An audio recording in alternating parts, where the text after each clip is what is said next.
বাতৰি পঢ়িছো মঞ্জিত গগৈ। এতিয়া প্ৰধান বাতৰিসমূহ হ'ল বাংলাদেশৰ অশান্ত পৰিস্থিতিৰ মাজতেই ভাৰতে কূটনৈতিক মিছনৰ জৰিয়তে দেশখনত থকা ভাৰতীয় নাগৰিকসকলৰ সৈতে অহৰহ সম্পৰ্ক ৰক্ষা কৰি আহিছে। বাংলাদেশৰ ৰাষ্ট্ৰপতি মহম্মদ চাহাবুদ্দিনে নোবেল বঁটাপ্ৰাপক মহম্মদ ইউনুছক অন্তৰ্বৰ্তীকালীন চৰকাৰৰ মুৰব্বী হিচাপে নিয়োগ কৰিছে। RBIয়ে বেংকসমূহক হ্ৰস্বকালীন শস্য ঋণ আৰু পশুপালন, দুগ্ধ উৎপাদন, মৎস্যপালন, নৌপালনৰ দৰে আনুষংগিক কাম কাজৰ বাবে কম হাৰত হ্ৰস্বকালীন ঋণ প্ৰদান কৰিবলৈ কৈছে। দিনেশ ফগতে আজি পেৰিছ অলিম্পিকৰ 50 কিলোগ্ৰাম ওজন শাখাৰ ফ্ৰীষ্টাইল শিতানত ফাইনেলত অৱতীৰ্ণ হ'ব আৰু ভাৰত আৰু শ্ৰীলংকাৰ মাজৰ তিনিখনীয়া এদিনীয়া ক্ৰিকেট শৃংখলাৰ তৃতীয় তথা অন্তিমখন খেল আজি কলম্বোত অনুষ্ঠিত হ'ব।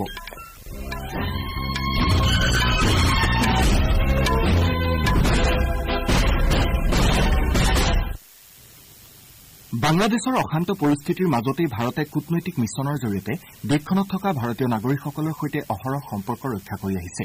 বিদেশ মন্ত্ৰী ড এছ জয়শংকৰে কালি সংসদৰ উভয় সদনত নিজাববীয়াকৈ বিবৃতি দি কয় যে সম্প্ৰতি 9,000 শিক্ষাৰ্থীসহ প্ৰায় 19,000 ভাৰতীয় নাগৰিক বাংলাদেশত আছে।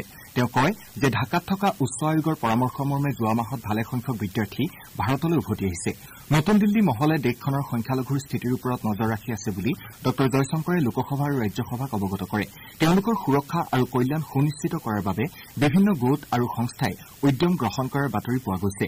তেওঁ কয় যে ভাৰতে এনেধৰণৰ উদ্যমৰ প্ৰতি আদৰণি জনাই যদিও আইন শৃংখলা পৰিস্থিতি বাহাল নোহোৱালৈকে বিষয়টোক লৈ চিন্তিত হৈ থাকিব। ড জয়শংকৰে কয় যে বৰ্তমানৰ পৰিস্থিতিলৈ চাই সীমান্তত পহৰাৰত বাহিনীসমূহক সতৰ্ক হৈ থাকিবলৈ নিৰ্দেশ দিয়া হৈছে। বিদেশ মন্ত্ৰীগৰাকীয়ে কয় যে বাংলাদেশৰ প্ৰধানমন্ত্ৰী শ্বেখ হাছিনাই সুৰক্ষা সংস্থাসমূহৰ মুৰব্বীসকলৰ সৈতে হোৱা বৈঠকৰ পাছত প্ৰধানমন্ত্ৰীৰ পদ ত্যাগ কৰিবলৈ সিদ্ধান্ত গ্ৰহণ কৰিছিল। শ্ৰীমতী হাছিনাই ভাৰতলৈ আহিবলৈ অনুমতি বিচাৰিছিল আৰু তেওঁ পৰহি বিয়লিহে নতুন দিল্লীত উপস্থিত হৈছে বুলি ড জয়শংকৰে প্ৰকাশ কৰে। তেওঁ কয় যে নতুন দিল্লী মহলে যোৱা 24 ঘণ্টাত ঢাকাৰ কৰ্তৃপক্ষসমূহৰ সৈতে নিয়মীয়াভাৱে সম্পৰ্ক ৰক্ষা কৰি আছে।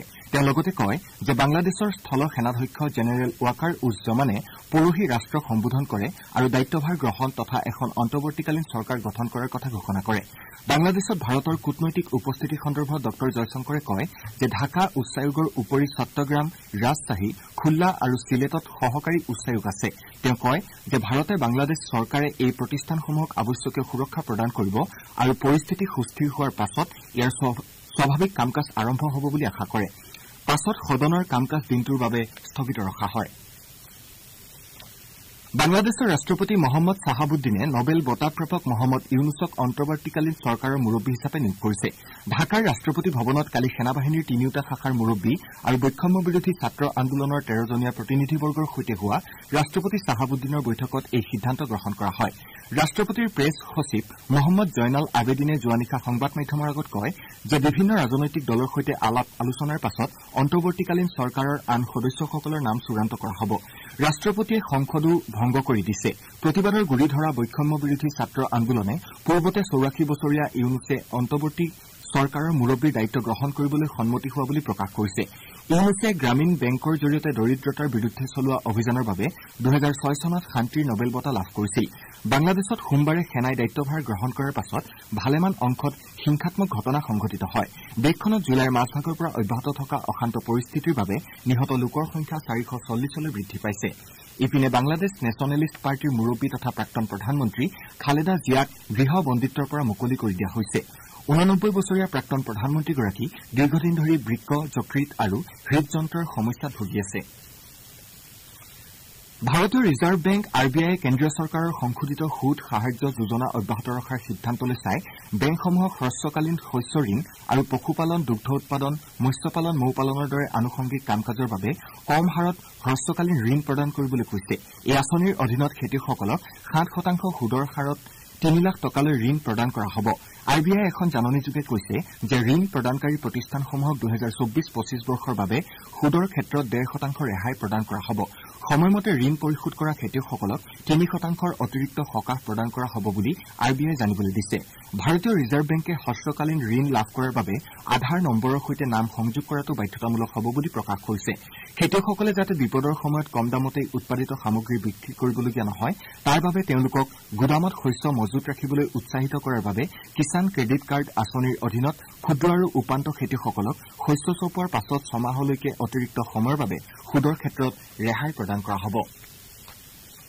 শ্ৰোতাসকলে বাতৰি শুনিছে আকাশবাণীৰ পৰা।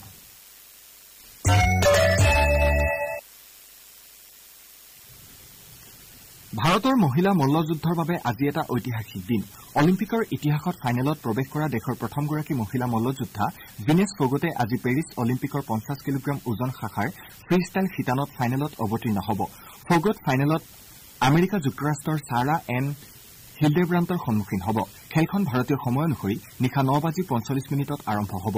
একেদৰে মনিকা বাট্ৰা, শ্ৰীজা অকুলা আৰু অৰ্চনা কামাথক লৈ গঠিত টেবুল টেনিছ দলটোৰ ওপৰত সকলোৰে দৃষ্টি নিবদ্ধ হৈ থাকিব।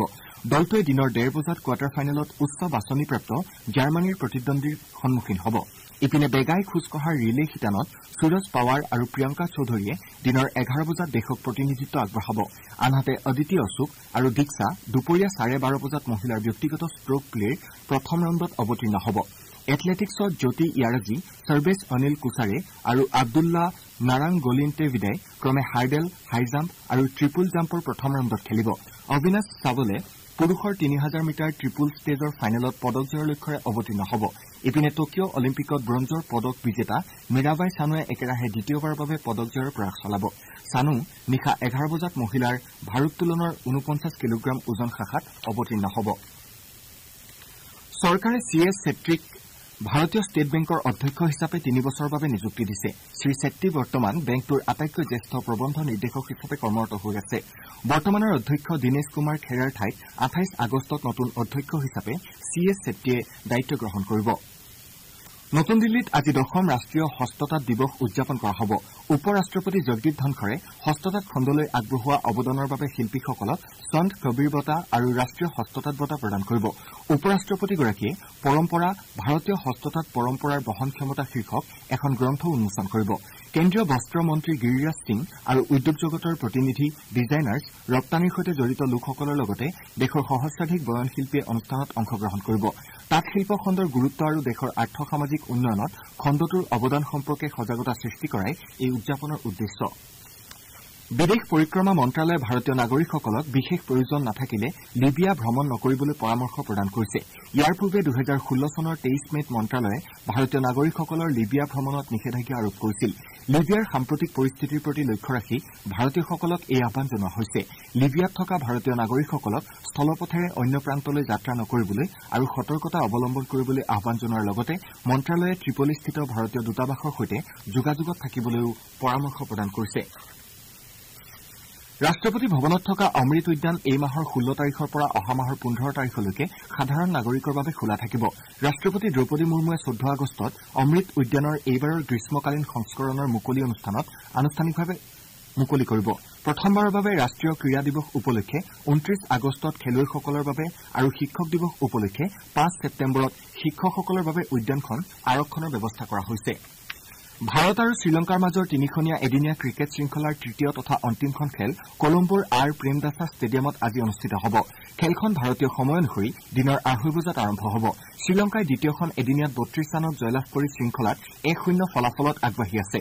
শৃংখলাৰ প্ৰথমখন খেল ড্ৰ হৈছিল। শ্ৰীলংকাই 27 বছৰ পাছত ভাৰতৰ বিৰুদ্ধে দ্বিপাক্ষিক শৃংখলাত অগ্ৰগতি লাভ কৰিছে আৰু শৃংখলা দখলৰ দিশে আগবাঢ়িছে। ভাৰতে আজিৰ খেলখনত জয়লাভ কৰি শ্ৰীলংকাৰ বিৰুদ্ধে অপৰাজিত হৈ থকাৰ ধাৰা অক্ষুণ্ণ ৰখাৰ চেষ্টা চলাব। ভাৰতে শ্ৰীলংকাৰ বিৰুদ্ধে 1997 চনৰ পাছৰে পৰা কোনো শৃংখলাত পৰাজিত হোৱা নাই। বাতৰি শেষ কৰাৰ পূৰ্বে প্ৰধান বাতৰিকেইটা আকৌ এবাৰ পঢ়ি দিছো। বাংলাদেশৰ অশান্ত পৰিস্থিতিৰ মাজতেই ভাৰতে কূটনৈতিক মিছনৰ জৰিয়তে দেশখনত থকা ভাৰতীয় নাগৰিকসকলৰ সৈতে অহৰহ সম্পৰ্ক ৰক্ষা কৰি আহিছে। বাংলাদেশৰ ৰাষ্ট্ৰপতি মহম্মদ চাহাবুদ্দিনে নবেল বঁটাপ্ৰাপক মহম্মদ ইউনুছক অন্তৰ্বৰ্তীকালীন চৰকাৰৰ মুৰব্বী হিচাপে নিয়োগ কৰিছে। RBI বেংকসমূহক হ্ৰস্বকালীন শস্য ঋণ আৰু পশুপালন, দুগ্ধ উৎপাদন, মৎস্যপালন, মৌপালনৰ দৰে আনুষংগিক কাম কাজৰ বাবে কম হাৰত হ্ৰস্বকালীন ঋণ প্ৰদান কৰিবলৈ